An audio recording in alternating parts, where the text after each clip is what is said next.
Bismillahirrahmanirrahim. Assalamualaikum warahmatullahi wabarakatuh. Selamat berjumpa kembali bersama kami dalam acara Ramadan Menyapa. Kegiatan ini berlangsung setiap hari di bulan Ramadan dari mulai pukul 16.00 sampai 17.00. Ramadan Menyapa ini sebuah kegiatan yang diprogrami atau diprakarsai kerjasama antara Radar Cirebon Televisi dengan lembaga yang ada di IAIN Syekh Nurjati, yaitu Lembaga Penelitian dan Pengabdian kepada Masyarakat. Siaran ini dilangsungkan dari studio RCTP Cirebon dan secara langsung kami bisa membuka dialog interaktif bersama pemirsa dimanapun berada. Perkenalkan, nama saya Tato. Selama 1 jam ke depan memandu kegiatan ini yang akan diambil tema untuk hari ini, yaitu membangun kebiasaan positif dikala kita sedang berpuasa. Pemirsa Radar Cirebon TV dimanapun berada, di tengah-tengah kita sudah hadir narasumber kita dari akademisi IAIN Syekh Nurjati Cirebon. Beliau seorang ulama, seorang kiai yang cukup ternama dan memiliki wawasan keilmuan yang cukup tinggi. Beliau bernama Dr. Haji Iis Arifuddin, Magister Agama. Kita sapa dulu. Assalamualaikum Pak Kiai Iis. Waalaikumsalam warahmatullahi wabarakatuh. Pak Toto. Ya, terima kasih telah bergabung bersama kami dalam acara Ramadan Menyapa. Sebelum memulai kegiatan ini, pemirsa, izinkan saya untuk memberikan kabar gembira bagi pemirsa dimanapun berada yang ingin dialog interaktif dengan kami, baik bertanya maupun berkaitan hal-hal pembagian pengalaman dan pengetahuan selama mengikuti kegiatan bulan puasa. Untuk itu, bagi yang memiliki ide, pikiran, perasaan maupun pertanyaan bisa langsung bertanya melalui layar kaca di televisi Anda semua. Baik, kami bergabung bersama Dr. Iis untuk memulai kajian hari ini. Mangga Pak Dr. Haji Iis, disilakan. Ya, terima kasih banyak pada Bapak Tato. Assalamualaikum warahmatullahi wabarakatuh. Assalamualaikum warahmatullahi wabarakatuh. Innal hamdalillah wassalatu wassalamu ala Rasulillah wa ala alihi wa sahbihi wa mawala, la haula wala quwata illa billah. Amma ba'du. Puji syukur kita panjatkan kehadirat Allah Subhanahu wa taala atas berkah limpahan nikmat dan karunia-Nya kita semua pada hari ini masih diberi kenikmatan, tetap iman Islam dan sehat walafiat dalam menjalankan ibadah puasa di bulan suci Ramadan ini. Pada seluruh pemirsa, khususnya adalah pemirsa RCTV dimanapun berada, salawat serta salam mari kita curah limpahkan pada junjungan kita Nabi Agung Habibana Muhammad sallallahu alaihi wasallam. Semoga keluarganya, sahabatnya serta umatnya termasuk kita semua ya sampai ila yaumil qiyamah mendapatkan syafaatnya baik itu di dunia maupun di akhirat kelak.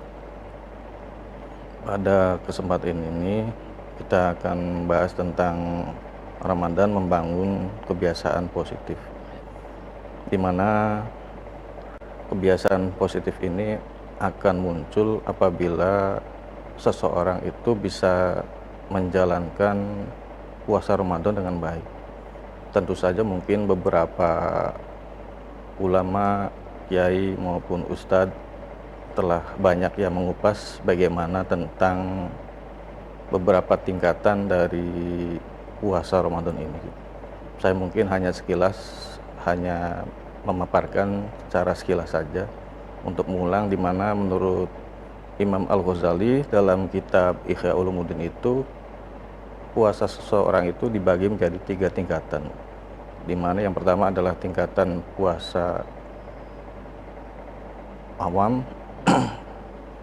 kemudian yang kedua adalah puasa khawas, dan yang ketiga adalah puasa khawasul khawas.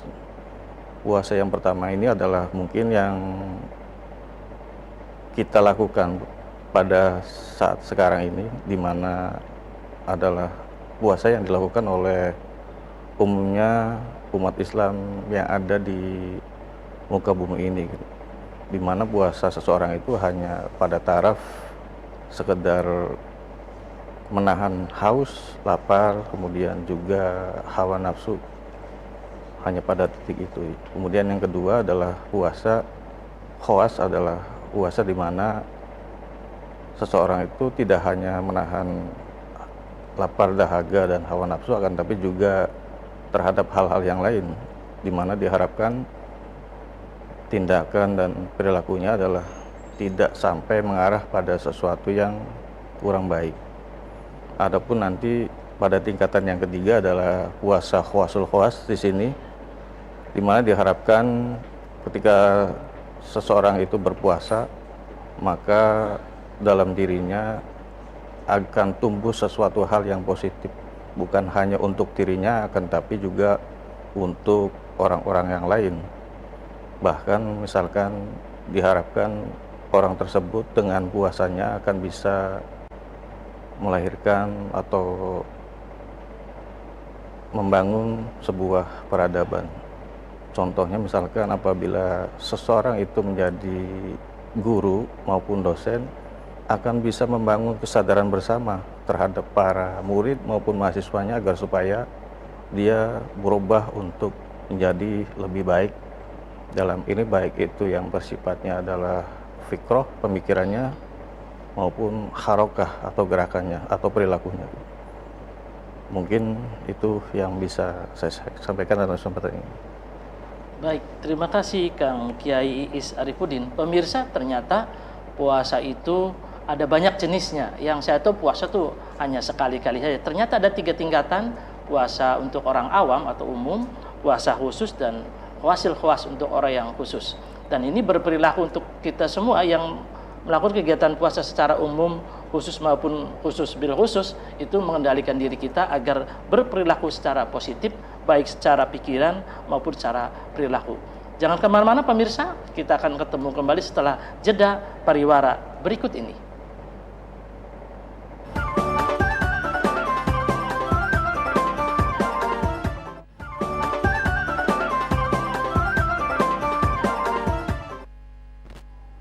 Baik, terima kasih pemirsa, masih bersama kami dalam program Ramadan Menyapa. Perlu diketahui juga program Ramadan Menyapa ini adalah bentuk kerjasama antara Lembaga Penelitian dan Pengabdian Masyarakat IAIN Syekh Nurjati Cirebon dengan Radar Cirebon Televisi. Dan kegiatan ini disiarkan langsung dari studio RCTP Cirebon.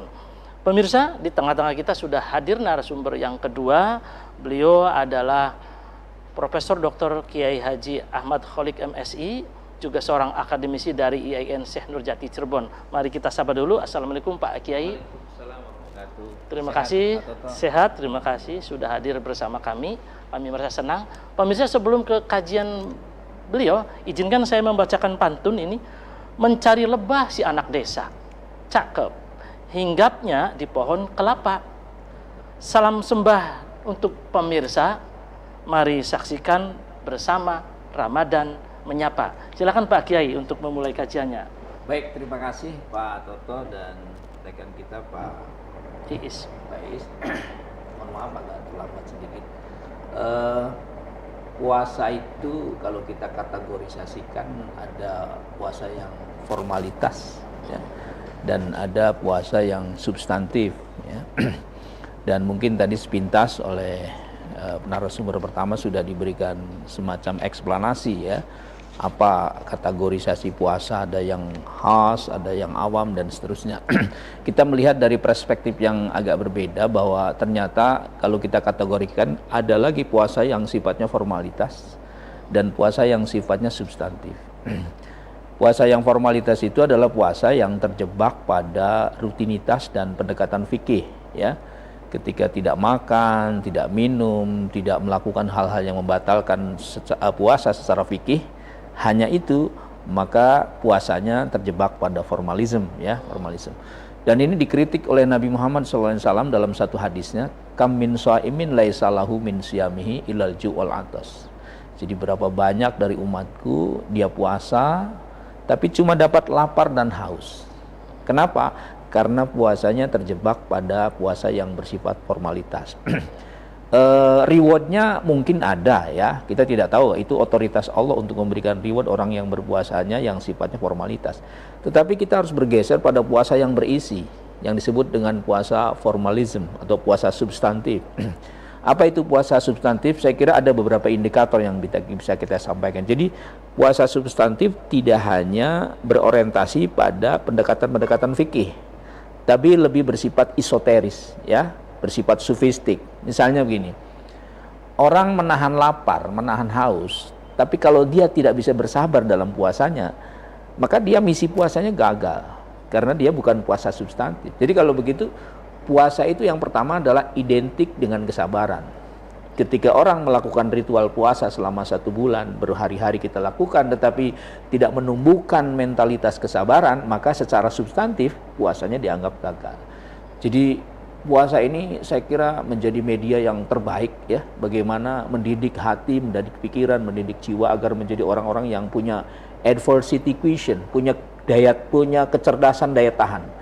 Jadi kecerdasan daya tahan itu kan satu teori yang berkembang pada abad-abad ini tentang bagaimana seseorang bisa bertahan dalam kesulitan, yang dalam bahasa agama sebenarnya sabar. Dan puasa itu adalah cara terbaik untuk menguatkan adversity quotient, jadi kecerdasan daya tahan yang disebut sabar. Itu poin yang pertama, Pak. Yang kedua, puasa yang substantif itu adalah puasa yang identik dengan rasa syukur. Nah, ini seringkali terabaikan. Kita sudah menghabiskan energi, menghabiskan waktu, menghabiskan tenaga, tetapi ya menghabiskan dalam pengertian puasa ya, tidak makan, tidak minum dan seterusnya. Tapi sulit untuk mendidik mental kita untuk bersyukur selama puasa. Padahal menghadirkan rasa syukur ketika kita puasa itu bagian dari cara puasa yang substantif, puasa yang berisi. Jadi kalau orang berpuasa tetapi terlalu banyak mengeluh dalam puasanya, ya tidak menikmati dan tidak merasa syukur dengan semua apa yang diberikan selama puasa, maka itu puasanya dianggap cedera secara sofistik dan sekaligus secara filosofis. Jadi orang tidak lagi mendapatkan nilai puasa yang mendalam karena dia terjebak pada suasana yang tidak bersyukur, mengeluh. Kemudian poin yang ketiga, Pak Toto, puasa yang substantif itu adalah puasa yang identik dengan berbagi. Nah, ini penting ya. Di Ramadan ini zona yang paling efektif untuk membangun mentalitas filantropi namanya. Filantropi itu berbagi dengan sesama. Jadi ketika orang puasa 1 bulan lamanya menghabiskan waktu, menghabiskan energi, zikir dan sebagainya, tetapi mentalnya masih bersifat individualistis, tidak mau berbagi, maka 1 poin dia sudah gagal melakukan puasa secara substantif. Nah, seringkali puasa-puasa kita ini, ya mungkin kita termasuk, ya ini koreksi, terjebak pada hal-hal yang sangat formalitas, ya pendekatan fikih. Tapi esoterisnya, sofistiknya kadang-kadang terabaikan. Nah, itu poin yang ketiga. Jadi ketika orang puasa yang paradigma puasa tidak lagi hal-hal yang sifat formalitas, tapi substantif adalah puasa yang mampu menciptakan mentalitas untuk bisa berbagi kepada sesama. Dan yang terakhir puasa yang substantif, dan ini saya kira menumbuhkan sikap-sikap yang positif ya. Puasa yang membangun silaturahim. Puasa itu berbanding lurus dengan silaturahim, dengan komunikasi. Jadi kalau orang puasa tapi ada keterputusan silaturahim dengan sesama muslim ya, apalagi terjadi pertikaian, perdebatan yang tidak produktif, kemudian ya putuslah kalau bahasa Cirebonnya itu eng-engan gitu ya, maka puasa itu sudah tidak substantif lagi. Orang puasa tiap hari menahan lapar, menahan haus, tapi dengan saudara nggak akur ya, dengan tetangga nggak akur, dengan orang-orang terbaik nggak akur. Ini menciderai nilai puasa. Oleh karena itu saya kira puasa yang substantif itu 4 poin tadi. Mungkin nanti bisa juga ditambahkan Pak Toto bahwa ternyata yang kelima bisa kita tambahkan, puasa substantif itu puasa yang identik dengan cinta dan kasih sayang. Itu penting. Ini penting karena ketika orang puasa itu kan mengajarkan tentang cinta dan kasih sayang. Ketika orang visi puasanya substantif dan karena Allah, biasanya tidak akan ada kebencian, tidak ada kemarahan. Yang muncul adalah perasaan cinta. Karena ketika orang puasanya substantif, itu puasanya kan karena Allah. Ketika orang sudah visinya karena Allah, itu tidak ada kemarahan yang berlebihan, tidak ada kebencian, yang ada adalah cinta. Kenapa? Karena bahasa Allah adalah bahasa cinta. Dan puasa yang substantif adalah puasa yang menumbuhkan perasaan cinta dan kasih sayang kepada sesama. Saya kira itu ya sebagai prolog tentang bagaimana menumbuhkan jiwa positif dalam melakukan ritual puasa selama 1 bulan ini. Itu kira-kira Pak. Baik pemirsa, menarik sekali kajiannya. Profesor Ahmad Kholik tadi bercerita bagaimana puasa itu ada beragam jenis. Ada puasa bersifat formalitas, ada juga puasa yang bersifat substantif. Yang lebih penting adalah yang substantif ini ada macam ragamnya, ada 2, 3, sampai 5. Profesor tadi mengatakan bahwa ada menghasilkan nilai positif yang sabar. Yang kedua rasa syukur, yang 3 senang berbagi, yang keempat itu menjalin hubungan silaturahim terutama dengan keluarganya, yang keempat jangan lupa berbagi dengan cinta dan kebahagiaan. Luar biasa sekali, menarik pemirsa untuk itu. Jangan kemana-mana, nanti kita buka forum dialog. Bagi pemirsa yang mau berdialog interaktif dengan kami, silakan bisa menghubungi nomor telepon yang tertera di layar kaca. Berkaitan dengan rasa sabar dan syukur ini Pak Kiai, apakah selalu orang yang tertindas itu dikatakan sabar juga? Misalnya nih saya nggak punya uang, wah bersabar di rumah saja. Saya tidak punya pekerjaan, ya bersabar nunggu sampai datang pekerjaan. Seperti apa konsep kesabaran tersebut, Pak Kiai? Cara berpikir sabar itu tidak pasif, ya. Sabar itu adalah action, sabar itu aktif. Jadi sabar itu sesungguhnya, contohnya beginilah. Ketika orang harus bekerja keras untuk menghidupi keluarganya, anaknya, istrinya, dia bekerja keras. Kerja kerasnya itu bagian dari sabar. Jadi sabar itu bukan menerima sesuatu terzalimi lalu kita sabar, tidak. Harus ada action, harus ada yang bersifat pasif. Dan kesabaran itu tanpa batas, ya, tanpa batas. Saya melihat kalau ada orang menganggap bahwa sabar itu ada batasnya, enggak. Kesabaran itu tanpa batas. Dan ternyata puasa itu sangat efektif, Pak. Sangat efektif untuk mendidik jiwa menjadi orang yang mudah bersabar. Kan filosofi puasa itu imsak, ya. Imsak itu kan artinya menahan diri, ya, menahan diri dari sesuatu yang katakanlah yang negatif. Nah, kalau kita breakdown kata-kata imsak itu salah satunya adalah membangkitkan kesabaran, ya. Jadi mendidik orang secara serius tentang bagaimana sikapnya bersabar dalam menghadapi sesuatu. Nah, kalau pertanyaan tadi Pak Toto, saya kira itu kesabaran yang agak salah kaprah, ya. Kenapa kamu miskin? Ya saya kan harus sabar. Tidak, harus aktif, dia harus bekerja, ya. Kenapa saya bodoh nggak bisa? Ya harus nggak bisa. Jadi sabar itu adalah satu sikap, ya, positif dan aktif untuk melakukan sesuatu. Dan banyak sekali ya kajian tentang sabar ini. Biasanya orang cenderung kalau bicara sabar itu tentang musibah, tentang sakit. Sebenarnya bukan itu. Bahkan kita diberikan keberuntungan, kita diberikan kekuatan, kita diberikan energi ekonomi, kita diberikan jabatan. Itu semuanya diuji dan butuh kesabaran. Jadi saya kira seringkali konotasi kita ketika kita bersabar pada persoalan yang bersifat musibah. Jadi kesimpulannya ketika kita sakit lalu sabar harus aktif, ya. Harus berobat dulu, kira-kira begitu ya, baru kemudian tawakal. Kan faiza azamta wa tawakkal 'ala Allah. Kalau sudah berusaha maka baru bersabar. Kira-kira begitulah. Iya, luar biasa sekali pemirsa, menarik sekali tentang sabar ini, substantif dari nilai-nilai positif berpuasa melahirkan orang yang sabar. Di Indramayu itu ada orang sabar yang berbeda. Kenapa kamu miskin? Ah, kita mah sabar baik. Buat terus sugi-sugi, ada teh wong sabar. Tidak begitu ternyata. Prof. Kholik tadi mengatakan sabar ini kita harus berusaha dulu. Kalau sakit ya berobat dulu, baru kita bersabar. Dan ingat, innallaha ma'as-sabirin. Sesungguhnya orang-orang sabar itu bersama aku, kata Allah. Itu kira-kira kurang lebih. Mohon maaf pemirsa, kita tunggu setelah jeda pariwara berikut ini akan kembali.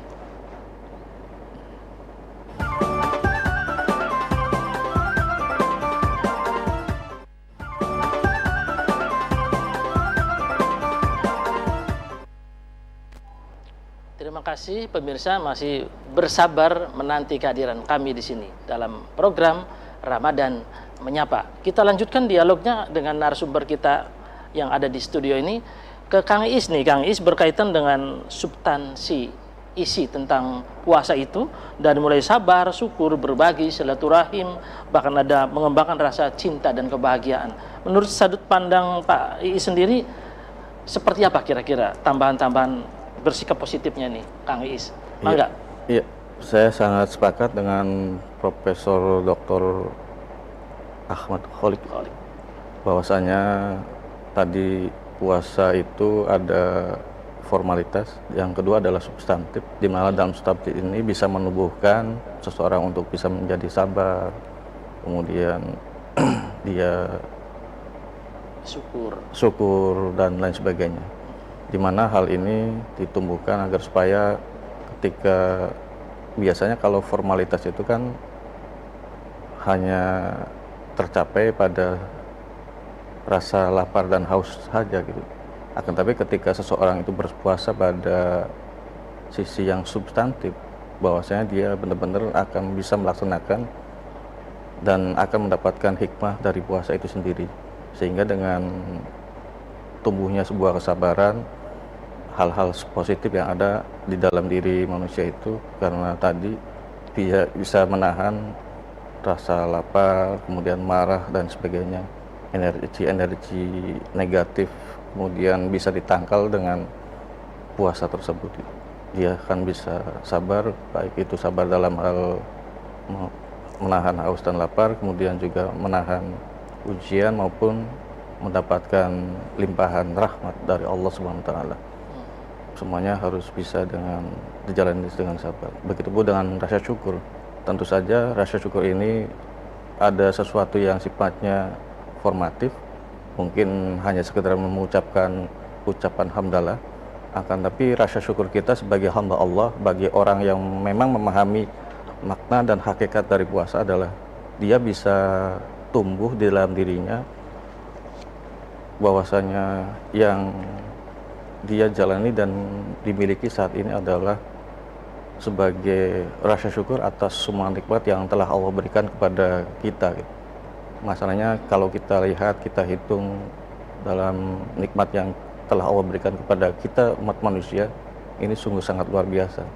Contoh saja, contoh kecil, kita manusia saat ini khususnya umat Islam bisa menghirup nafas dengan dengan gratis, dengan lain sebagainya. Detak jantung kita masih berdetak dan sebagainya. Oleh karena itu diharapkan ibadah yang kita lakukan, baik itu sholat, kemudian puasa, itu adalah diharapkan merupakan sebagai rasa syukur kita sebagai hamba Allah. Itu yang bisa saya sampaikan. Iya, luar biasa pemirsa nih, rasa syukur ini konon katanya tumbuh dan kembang di jiwa manusia. Biasanya yang rasa syukurnya tumbuh dan kembang itu akan dilipat gandakan rasa nikmatnya. Kalau tidak rasa syukur, nanti digedik nih Gusti Allah. Ada bila sadid. Ini Pak Kiai Kholik nih, berkaitan dengan rasa syukur ini ada banyak orang Indramayu khususnya, nih wong Indramayu orang kena ki. Syukur dalam kategori di sini berbeda dengan syukur wong Indramayu.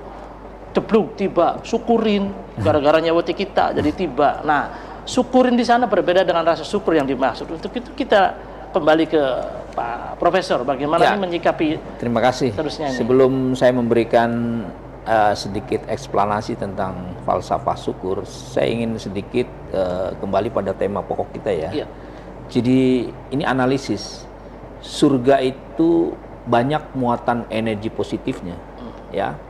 Sementara neraka lebih banyak energi negatifnya. Ya. Nah, ketika orang selama hidup di dunia membangun energi-energi positif, melakukan hal-hal yang positif, maka dia punya potensi akan tertarik oleh energi positif surga. Jadi sebenarnya yang ini sebuah analisis, kenapa orang masuk surga? Karena selama hidup di dunia itu dia melakukan hal-hal yang bersifat positif. Dan ketika kemudian masuk ke alam baka, ya alam akhirat, maka ditarik oleh energi yang positif itu, yaitu surga. Sebaliknya ketika orang di dunia membiasakan tradisi negatif, maka ketika mohon maaf ya pulang ke neraka pun dia akan ditarik oleh energi neraka yang bersifat negatif. Ini sebuah analisis. Nah, pertanyaan berikutnya, bagaimana ketika kita ingin membangun kebiasaan positif? Salah satunya adalah ritual puasa ternyata. Jadi ritual puasa itu satu riyadhah, ya, satu training yang akan bisa menggiring orang akan selalu berpikir positif. Bayangkan misalnya ketika kita berpikir negatif nggak boleh, ketika kita berperilaku negatif nggak boleh. Ada kontrol dalam puasa. Dan pasti ketika puasanya dilakukan dengan benar, dia akan terus membiasakan hal yang bersifat positif. Nah, salah satunya adalah puasa yang memiliki energi positif yang kuat adalah membangun rasa syukur. Jadi syukur itu sebenarnya kan logikanya sederhana. Lamun bahasa Dermayu apa? Matur kesuwun ning Gusti Allah. Gusti Kan gitu. Allah. Cara berpikirnya gimana? Allah tuh terlalu baik. Allah tuh maha baik. Allah memberikan kehidupan, Allah yang menyebarkan oksigen di ruangan ini, Allah yang menggetarkan tangan kita, Allah yang memberikan jantung kita berdetak, mata kita bisa melihat. Nah, karena begitu baiknya Allah sama kita, maka kita kan perlu ada terima kasih, ya. Rasa terima kasih itu dengan rasa syukur. Jadi rasa syukur itu sebenarnya bentuk orang berterima kasih kepada Allah karena Allah sudah banyak memberikan banyak hal. Puasa sebenarnya salah satu manifestasi dari rasa syukur, Pak. Jadi artinya kalau orang nggak mau puasa dan tidak menjalankan puasa dengan membangun energi positif, itu artinya orang yang tidak tahu terima kasih. Jadi sesungguhnya ketika kita melakukan ritual puasa dengan benar, termasuk sholat di dalamnya, itu bagian dari manifestasi terima kasih kita kepada Allah yang telah memberikan begitu banyak. Kalau kita kembali pada surat Al-Kautsar itu kan jelas banget tuh. Apa itu? Inna a'tainakal kautsar. Jadi kata Allah, sesungguhnya aku sudah memberikan begitu banyak kebaikan buat Anda. Nafas, jantung, mata, lidah, semua. Maka kata Allah, fasolli li rabbika wanhar. Kata-kata soli secara tekstual ya sholat. Tapi secara umum kan bagian dari ritual-ritual itu adalah salah satunya misalnya puasa. Dan puasa itu lagi-lagi memang media yang paling efektif ya untuk membangun rasa syukur. Jadi saya kira terminologinya agak berbeda dengan image yang dikembangkan ning wong dermayu ya, yang ketika orang jatuh lalu bilang syukur. Itu namanya hasud. Orang yang hasud. Jadi orang hasud itu orang yang merasa tidak bahagia ketika orang lain bahagia. Orang merasa senang ketika orang lain jatuh, itu namanya hasud. Jadi kata syukuran yang diucapkan tadi oleh Pak Toto itu terminologinya agak berbeda dengan filosofi syukur yang digambarkan dalam agama. Syukur adalah bentuk terima kasih kita pada Allah, dan itu salah satu tradisi membangun kebiasaan positif. Jadi energi positif dalam syukur sangat kuat sekali ya. Kalau orang sudah syukurnya tinggi itu kata Nabi Pak Toto, arbaun man asobahunna faqad utiya khairud dunya wa ma fiha. Ada 4 perkara yang apabila diberikan kepada manusia, dia berpotensi akan bahagia, melebihi bahagianya mendapatkan dunia dan isinya. Nomor satunya apa? Qalban syakira, memiliki hati yang selalu bersyukur. Jadi ternyata rasa syukur yang kita budayakan sebagai energi positif di bulan puasa ini adalah salah satu cara untuk menghadirkan bahagia dalam hidup kita. Maka orang yang tidak syukur itu biasanya sulit bisa bahagia. Kira-kira begitu. Iya. Menarik sekali, luar biasa sekali pemirsa. Ternyata jangkauan kalimat diksi syukur ini banyak kaidah dan manfaatnya. Orang yang bahagia, orang yang selalu hatinya penuh rasa syukur. Di bagaimana beliau tadi mengungkapkan dalam surat Al-Kautsar, dan ini surat yang paling populer, khususnya saya. Kalau sholat paling hafal itu surat itu. Itu Prof. Ini ke Pak Iis. Pak Iis tadi membangun nilai-nilai positif, baik membangun rasa syukur, berbagi dan sebagainya. Dari perspektif lain seperti apa nih Kang Iis? Ya seperti tadi misalkan ada beberapa contoh yang tadi sudah dipaparkan oleh Profesor Ahmad Kholik.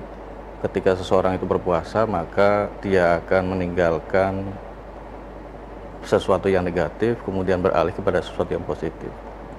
Contohnya misalkan apabila seseorang ini benar-benar menjalani, kemudian juga mengambil hikmah dari puasa tersebut, nanti tumbuh di dalam diri seseorang tersebut. Misalkan apabila dia sebagai seorang dosen, ketika dia tidak menduduki jabatan apapun misalkan, dia akan selalu bersyukur, karena dengan rasa syukur tersebut dia tidak akan mengeluh, karena mengeluh itu kan sesuatu yang negatif.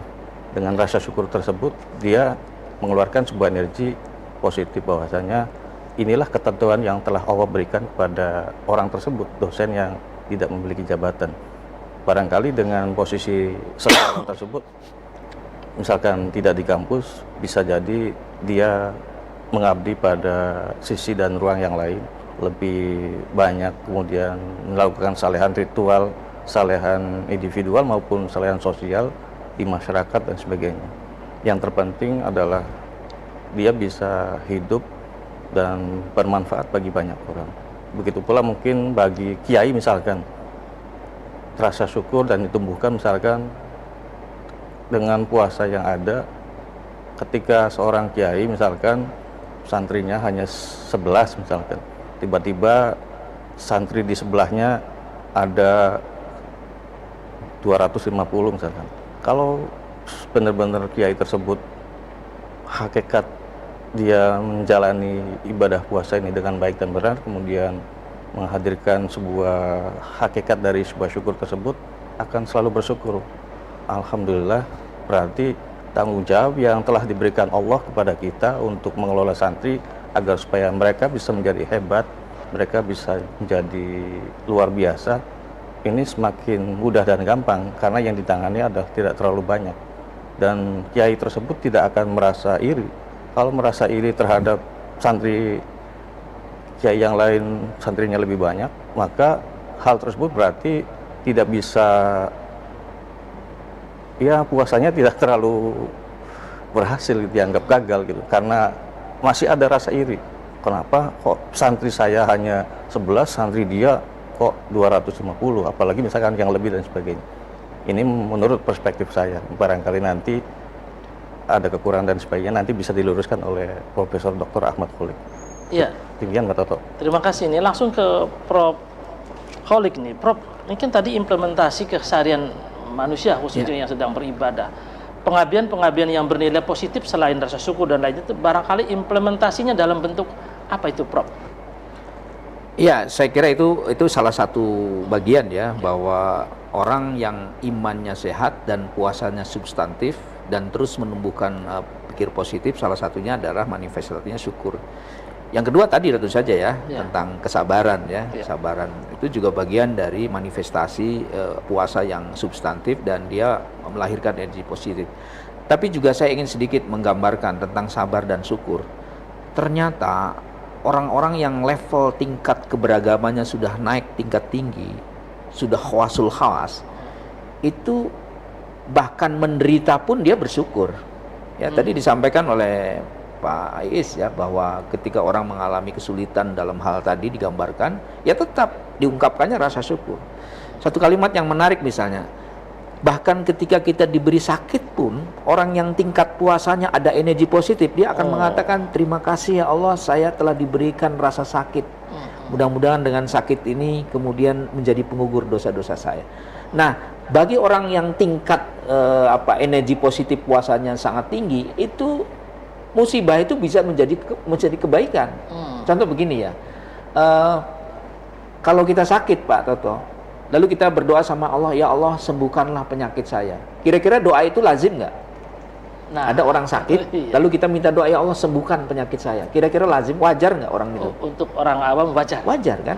Tetapi kemudian ketika orang yang tingkat kesabarannya udah tinggi, levelnya syukurnya tinggi, dia merubah kalimat itu dengan kata-kata ketika dia diberi sakit, terima kasih ya Allah, Kau telah memberikan aku begitu banyak rasa sakit, tapi tolong kuatkan saya untuk menghadapi rasa sakit ini. Jadi yang diminta tuh energi lebihnya agar dia mampu menghadapi rasa sakit, bukan minta disembuhkan. Minta disembuhkan is okay lah, manusiawi, tetapi akan lebih kuat nilainya ketika yang diminta sama Allah kekuatan untuk menghadapi kesulitan. Makanya kan ketika orang sakit, ya Allah berilah aku kesembuhan, tiba-tiba malah tambah sakit. Itu artinya apa? Bagi orang yang tingkat kesabaran dan keikhlasannya tinggi dalam puasa, dia akan berpikir Allah sedang berbicara pada kamu bahwa kamu memang orang kuat diberikan rasa sakit. Jadi kan kalau orang berharap sakit kan minta disembuhkan sama Allah kan. Tapi ternyata malah diberi tambah sakit. Itu artinya apa? Allah percaya bahwa Anda termasuk orang kokoh dalam menghadapi ujian yang saya berikan. Punya problem dalam kehidupan, ada masalah kampus, masalah pendidikan, masalah masyarakat, masalah keluarga. Begitu kita datang sama Allah, ya Allah, mohon selesaikan masalah ini. Malah tambah diberi masalah berat. Itu artinya apa? Kalau dalam pandangan perspektif positif adalah Allah percaya bahwa kita termasuk orang-orang yang kuat menghadapi masalah itu. Jadi bagi orang yang sudah tingkat energi positifnya tinggi, menghadapi kesulitan apapun tetap dia bisa merasa bersyukur. Itu saya kira yang agak sulit ya bagi orang-orang awam. Nah, puasa ini adalah cara yang paling efektif. Apalagi dikombinasi dengan ritual sholatnya, ritual baca Qur'annya, itu pembentukan karakter itu luar biasa akan terbentuk menjadi orang yang memiliki level tinggi dalam bersyukur dan bersabar. Manifestasinya banyak, Pak. Bersabar, berbagi, mencintai orang, kan gitu. Jadi orang puasa tapi tidak mencintai orang, tidak kasih sayang, kan puasanya gagal. Orang manifestasi yang sederhana, orang puasa tapi amarahnya nggak bisa terkendali, itu artinya puasanya gagal. Karena puasa itu kan substansinya salah satunya adalah menahan amarah, menahan emosi. Saya kira gitu ya beberapa catatannya. Iya, menarik sekali pemirsa dialog-dialog interaktif hari ini. Dan jangan lupa bagi pemirsa yang sempat nonton acara ini, bisa untuk dialog interaktif dengan kami dengan menghubungi nomor telepon yang berada di layar kaca. Berkaitan dengan syukur, sabar, ini ada terminologi untuk orang Jawa katanya, wong Islam sih enak, sakit wis selalu untung, Prof. Tabrakan, sikile toal, untung jeneng sikile bae. Loro-loran ya, untung je tangannya masih utuh. Somplak kabeh, untung je masih urip. Mati, untung je mati. Lamun urip, waduh kayak apa, bisa cacat tubuh. Itu kira-kira bentuk rasa untung jare wong Jawa. Kayak jangan kemana-mana pemirsa, kajian kita akan kembali semakin menarik. Kita tunggu setelah jeda pariwara berikut ini.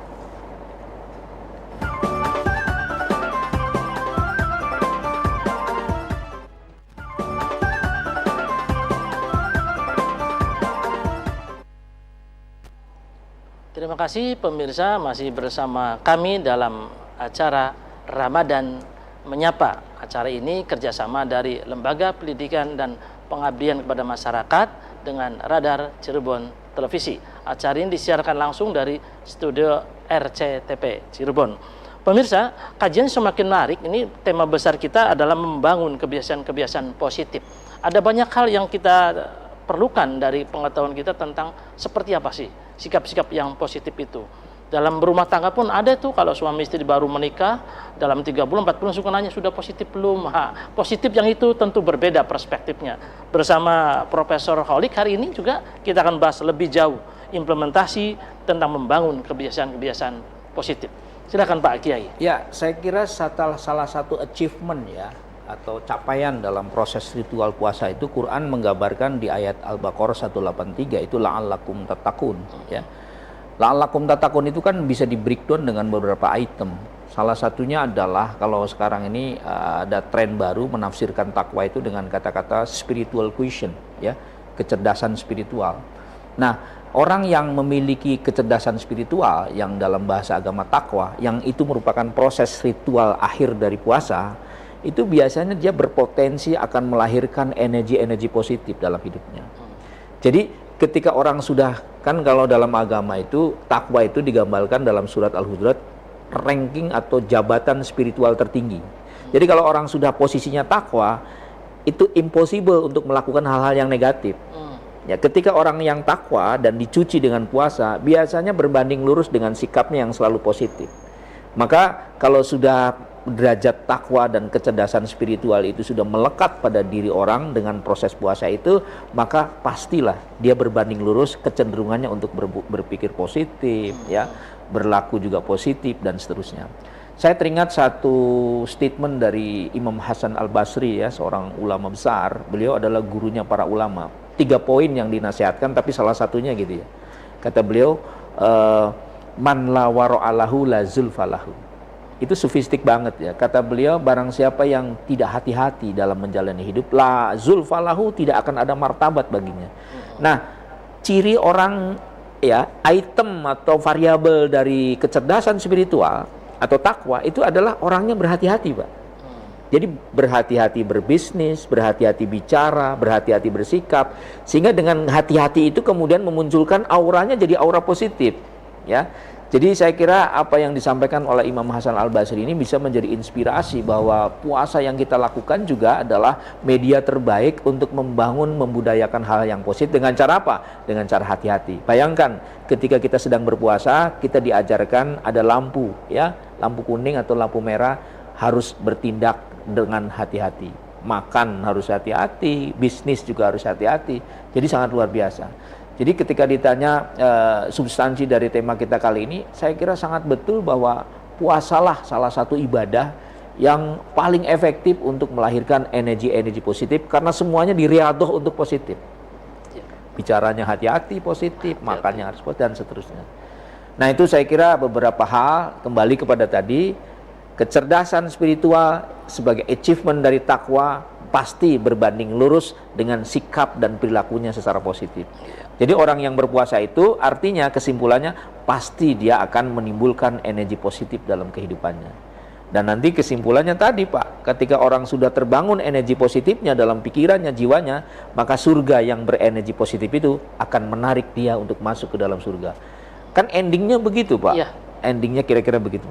Saya kira gitu ya, sekedar tambahan penjelasan. Menarik sekali kalau orang yang bertakwa itu bersikap hati-hatian dan selalu berbanding lurus dengan perilaku-perilaku yang baik ini. Di Wong Dermayuk ana sing ngomong karena zaman yang ngeyel, takwa barang geletak digawa. Jangan sampai begitu pemirsa. Kang Iis, sudut pandang lain dari perspektif kebiasaan untuk menciptakan hal positif termasuk bertakwa itu seperti apa Kang Iis? Mangga. Iya. Kalau kita kaitkan antara takwa kemudian juga dengan keimanan, khususnya adalah di ayat pertama, di kata pertama itu diungkapkan dalam surat Al-Baqarah atau ayat 183 adalah ya ayyuhalladzina amanu kutiba alaikumusyyam kama kutiba alal ladzina min qablikum la'allakum tattaqun. Di mana di situ berbunyinya adalah sebuah seruan atau ajakan, wahai orang-orang yang beriman. Jadi ketika puasa ini adalah tadi digambarkan menurut Imam Al-Ghazali ada tiga pembagian, ada puasa awam, khawas dan khawasul khawas, kemudian di breakdown jadi dua, ada formalitas dan substantif.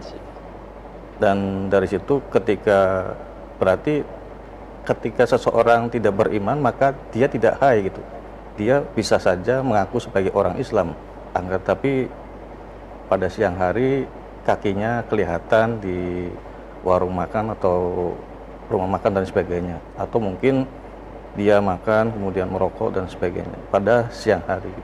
Hal ini berarti secara formalitas dia beragama Islam, karena di dalam ayat tersebut diungkapkan bahwasanya hanya orang-orang yang beriman yang melaksanakan sebuah puasa atau hakikat atau substansi dari ibadah puasa, di mana nanti di situ akan lahir seseorang yang bertakwa tadi, di mana antara iman dan takwa ini seperti sebuah mata uang yang satu sama lain harus ada dan saling terikat.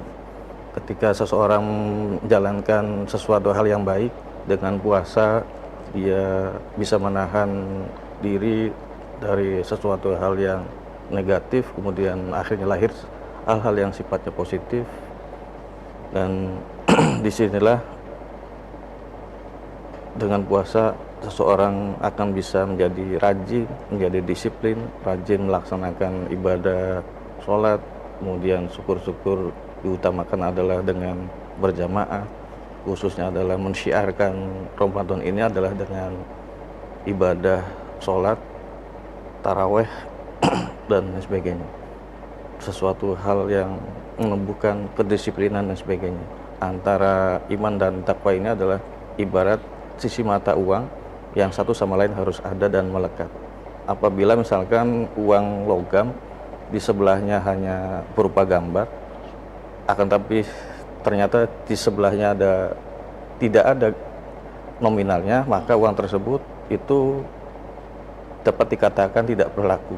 Begitu pula sebaliknya, apabila misalkan ada nominalnya akan tapi di sebelahnya tidak ada gambarnya, hal itu maka uang tersebut tidak berlaku. Demikian pula antara kaitan iman dan takwa tadi. Jadi harus ada. Oleh karena itulah saya sangat sepakat dengan Profesor Ahmad Kholik, ketika seseorang itu bisa menjalankan puasanya dengan baik, akhirnya bisa nanti muncul sesuatu predikat yang disebut dengan takwa. Demikian yang bisa saya sampaikan. Ya, boleh sedikit nambahin Silakan, Pak Toto ya. Jadi saya teringat satu statement ya dari seorang fisikawan terkemuka dunia namanya Albert Einstein. Dia mengatakan bahwa kalau bisa hindarilah untuk bergaul terlalu banyak dengan orang-orang yang punya energi negatif gitu. Kenapa? Dan teruslah bergaul dengan orang-orang yang punya energi positif. Bagi orang yang memiliki energi negatif, persoalan yang mudah bisa menjadi rumit. Tapi bagi orang yang berpikir positif, persoalan serumit apapun pasti akan menimbulkan solusi. Nah, artinya dari kalimat itu sebenarnya mungkin ekuivalen dengan kalimat takwa. Jadi bagi Einstein, orang yang energinya positif itu mampu menyelesaikan problem serumit apapun, dan dia berpotensi bahagia kalau dalam takwa. Kalau dalam konsep takwa, kan takwa itu kan salah satu kelebihannya, ketika orang memiliki kecerdasan takwa, dia akan mampu menemukan visi dalam kehidupannya. Bahkan dalam Al-Quran dikatakan mayyattaqillaha yaj'al lahu makhraja. Orang yang takwa itu bisa menemukan jalan keluar dari problem kesulitannya. Nah, singkatnya, orang yang terbangun kebiasaan positif, berpikir positif, berperilaku positif, punya peluang dia menjadi problem solver dalam persoalan kehidupannya. Saya kira itu kata kuncinya, Pak. Iya, menarik sekali pemirsa, sangat luar biasa. Hindari bergaul dengan orang-orang yang negatif. Karena dengan bergaul dengan orang negatif, pikiran kita ikut negatif. Bergaullah dengan orang-orang positif agar segala urusan bisa diselesaikan dengan nilai positif tersebut. Ini sayang sekali pemirsa, kita dibatasi oleh waktu untuk itu. Prof, dengan Kang Iis, silakan untuk kesimpulan sebelum segmen ini kita tutup. Dari Kang Iis dulu. Di bulan suci Ramadan ini, marilah kita umat Islam seluruhnya yang ada di Ciayu Majakuning, khususnya para pemirsa Radar Cirebon TV, marilah kita melaksanakan atau menunaikan ibadah puasa ini dengan sebaik-baiknya. Semoga kita semua mendapatkan rahmah dan maghfirah dari Allah SWT. Demikian. Berikutnya Pak Kiai Holik. Ya, jadi salah satu target lain ya ketika kita melakukan ibadah itu kan menghadirkan bahagia. Ini penting. Dan puasa itu sebenarnya begitu banyak item yang variabel-variabel yang membantu kita bisa bahagia. Kesimpulannya, orang yang puasanya benar dan selalu berpikir positif pasti menimbulkan bahagia. Tapi ketika orang puasanya tidak benar, ya tidak mungkin dia bisa bahagia. Kira-kira begitu. Jadi mari kita puasa dengan benar agar kita bisa lebih bahagia. Kira-kira begitu. Baik pemirsa, mari kita berusaha secara benar agar kita berpuasa menimbulkan hal-hal yang baik dan energi positif. Pemirsa, sayang sekali waktu kebersamaan kita ini dibatasi oleh waktu, dan jangan lupa nanti besok ada acara yang sama di studio yang sama juga di pukul 16.00 sampai 17.00 dalam program Ramadan Menyapa. Kesimpulan hari ini bahwa kita berpuasa adalah perilaku seseorang untuk menimbulkan energi positif. Jika dalam diri kita ada perilaku energi yang positif, tentu akan berimplementasi dalam kehidupan yang positif juga. Dan terima kasih kepada narasumber kita, Profesor Holik, yang sudah membersamai kami. Terima kasih juga Kang Iis yang sudah membersamai kami. Dan terima kasih kepada pemirsa yang sudah bergabung selama ini dan tetap duduk di tempatnya masing-masing menyaksikan kami dalam program Ramadan Menyapa. Izin Tato Nuryanto undur diri, sampai jumpa besok.